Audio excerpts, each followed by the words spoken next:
It was one of those cold, gray mornings in New York City, where the wind doesn't just blow, it stings. The kind of morning that makes even the most determined joggers reconsider their life choices. Barron Trump pulled his hoodie tighter over his head as he stepped onto the slush-slicked sidewalk, hoping to vanish into the blur of the city. Black hoodie, blue jeans, plain sneakers. Nothing flashy. Nothing that screamed Trump. He wasn't in the mood for attention. Not today. Not ever, really. The shadow of his last name followed him like a cloud he couldn't outrun, and the weight of expectations and assumptions pressed on his shoulders more than the winter chill ever could. A small, nondescript café caught his eye. The kind of place that looked like it hadn't changed since the 90s. Perfect. He pushed the door open, a small bell jingling overhead, and stepped into the warm hum of conversation, clinking cups, and the rich scent of burnt espresso. He didn't scan the room. He didn't need to. Eyes found him whether he looked or not. Instead, he headed for the corner booth, head down, and slid in like a ghost trying not to be noticed. He pulled out his phone, opened the news app, and immediately regretted it. Headlines screamed his last name in bold type, some praising, most blaming, all exhausting. He ordered a latte, simple, no sugar, no frills. Just like his plan for this day. Drink coffee, stay invisible, get out. But of course, plans are fragile things, especially when the universe decides it's time for a character-building moment. The cafe's atmosphere was exactly what he needed. Ordinary. The kind of place where people didn't care about names, just caffeine, or so he thought. He sipped his latte slowly, savoring the warmth, the solitude. And then, "You think you're better than us, don't you?" The voice was harsh, loud, and close. From the table right behind him, Barron froze, his hand tightening around the cup. His heart rate spiked like he'd just sprinted 10 blocks. He didn't turn around. He didn't respond. Maybe it wasn't about him. Maybe it was just some random guy ranting. He stared at the screen harder, trying to disappear. But then, I said, "You think you're better than us, don't you, rich boy?" Nope. Definitely about him. The cafe fell into a weird kind of hushed tension. Conversations paused. Spoons stopped clinking. All eyes subtly, and not so subtly, drifted toward the scene. Barron's thoughts raced. Do I respond? Do I leave? Do I say I'm not who he thinks I am? But what would that even matter? People saw the last name, not the person. He took a slow breath, fingers trembling on the screen of his phone, and tried to focus on anything else. Anything. The man's voice grew louder.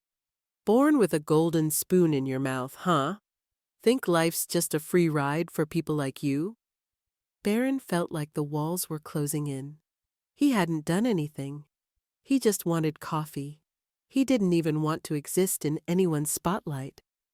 But here it was again. The Trump name, the assumptions, the anger not really aimed at him, but aimed at what he represented. He wanted to disappear, to vanish, to teleport out of this moment. But then something inside him, something that had been growing for years, clicked. He set down his coffee. He turned. "Please," he said, voice calm but steady. "Sit down. Tell me what's wrong." The room went dead silent. The man stared, stunned. He hadn't expected that.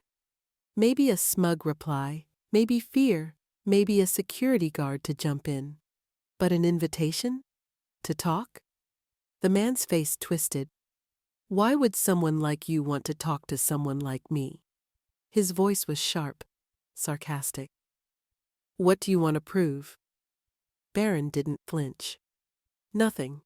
Just, maybe you need to be heard. That's all." The man's jaw clenched. His fists tightened. He looked around the cafe.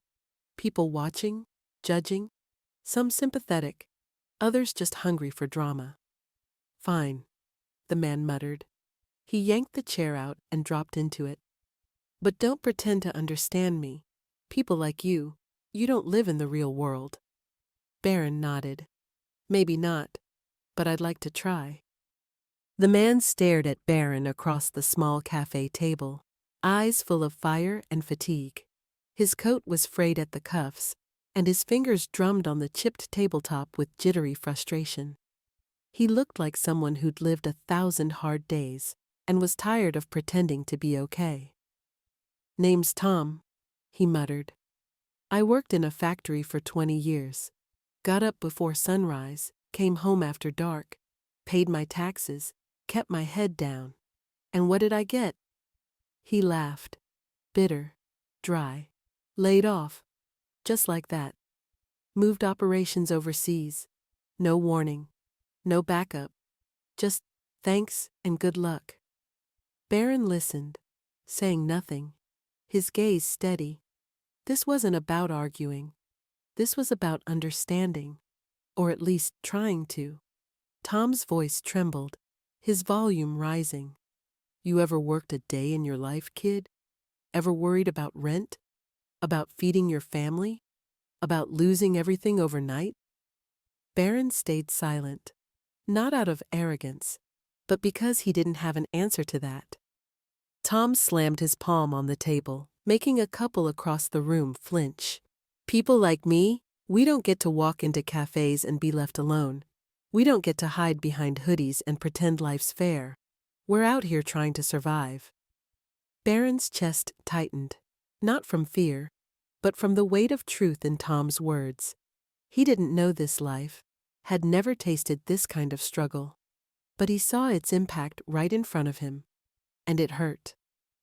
I'm sorry, Barron said softly. Tom scoffed. Sorry? What are you sorry for? Being born lucky? Barron shook his head. No, I'm sorry that no one listened to you before. The cafe was frozen in a strange stillness. Even the barista had stopped mid-froth, eyes locked on the unlikely scene. Barron Trump, son of one of the world's most famous men, sitting quietly, listening to a stranger's rage without flinching. Tom wasn't sure what to make of it. His fury was a storm that had nowhere to land. No resistance, no fight. Just this calm kid with tired eyes and a soft voice. He leaned back, rubbing his face. His voice dropped. I didn't come here to yell at a kid. I don't know. I guess I'm just angry. At everything. Barron nodded slowly. It's okay. I'd be angry too. There was a pause, one of those rare, golden silences that didn't demand to be filled. Finally, Tom spoke again, quieter. You know what's the worst? My son. He's your age. Used to look up to me. Now he won't even talk to me. Says I let the family down. Barron felt something crack inside. He couldn't imagine that kind of distance, but he could feel the weight of failing someone you love, or feeling like you had. I'm not my dad, Barron said softly. I don't always agree with him, but people don't see that. They just see him when they look at me. Tom blinked, surprised. Maybe for the first time, he saw the kid behind the name. You're not like I expected, Tom muttered. Barron smiled faintly. You're not either. They both chuckled, a brief, fragile peace settling over the table. It wasn't perfect understanding, but it was something. Tom stood up, hesitated, then held out a hand. Sorry for coming at you like that. Just been a rough time. Barron stood too, shook his hand. It's okay, I get it. Maybe not all of it, but some of it. Tom nodded. Take care of yourself, kid. You too, Tom. And just like that, Tom left. No big exit, no dramatic music, just a man walking out of a cafe, a little less angry than he walked in. Barron sat back down, picked up his now cold latte, and took a sip. Bitter. But it tasted real. He looked around. People returned to their conversations, some glancing his way with newfound respect.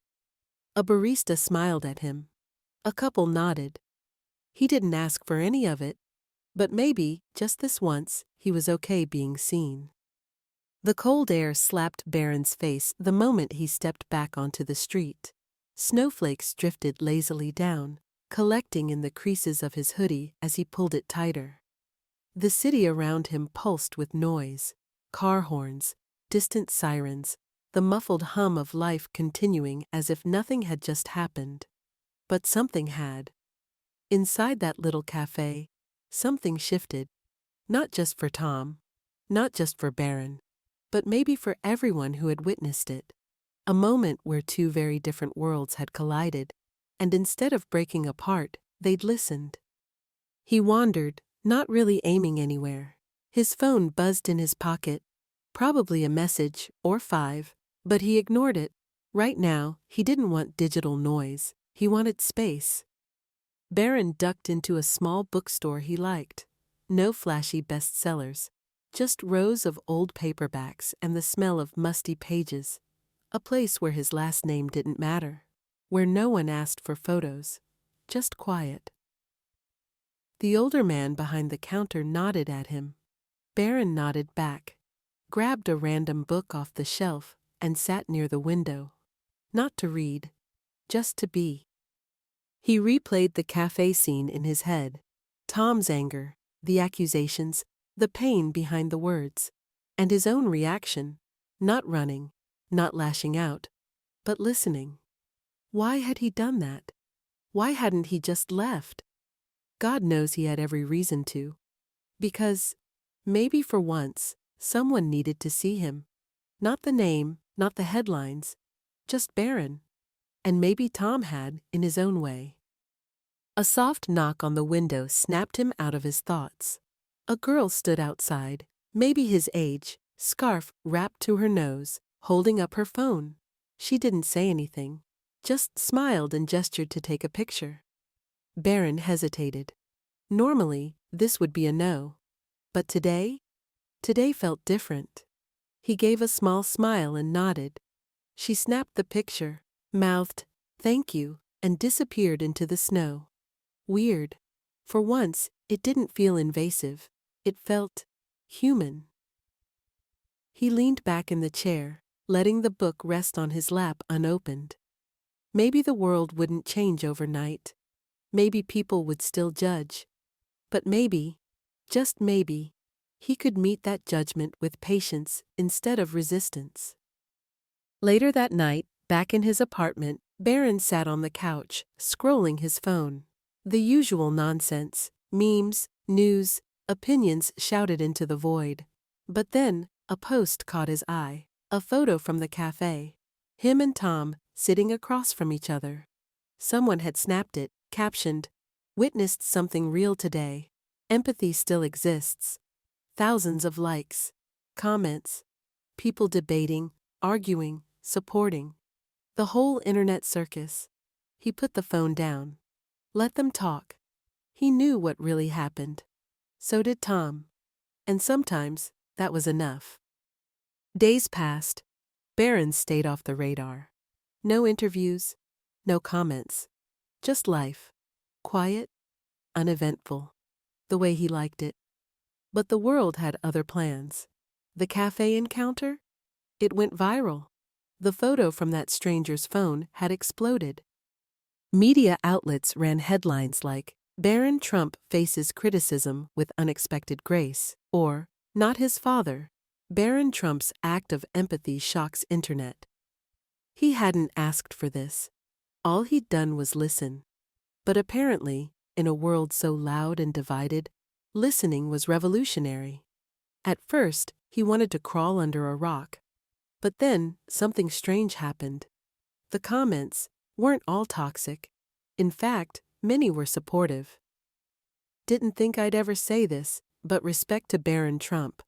This kid's got more emotional intelligence than half of Congress. Sometimes the apple does fall far from the tree, and that's a good thing." Barron laughed. Really laughed. First time in weeks. Later, he got a message. From Tom. It was simple. You didn't have to listen to me that day, but you did. I got a new job, by the way. Things are looking up. Thank you, kid. Barron stared at the message for a long moment. Then he typed, "Glad to hear it. You deserved better. Take care." He hit send. Weeks turned into months. Barron went back to the café. Not for attention. Just to see. The same barista. The same booth. Different energy. He ordered a latte. Sat in the same corner. Pulled out his phone. But not to scroll. Just to sit. A man walked in. Nodded at him. Another held the door open. Gave a small smile. No whispers. No stares. Just respect. And for the first time in a long time, Barron felt seen for who he really was. Not just a name, not a headline, but a person. The world didn't change that day. But maybe it didn't need to. Sometimes, all it takes is a moment, a conversation, a bit of patience, a willingness to hear someone's pain without flinching. And in a city that never stops moving, in a world that rarely slows down, that morning in a forgotten cafe changed everything. For Tom, for Barron, and for everyone who remembered it. Final note: kindness isn't always loud. Sometimes it's just two people sharing space and listening when it matters most.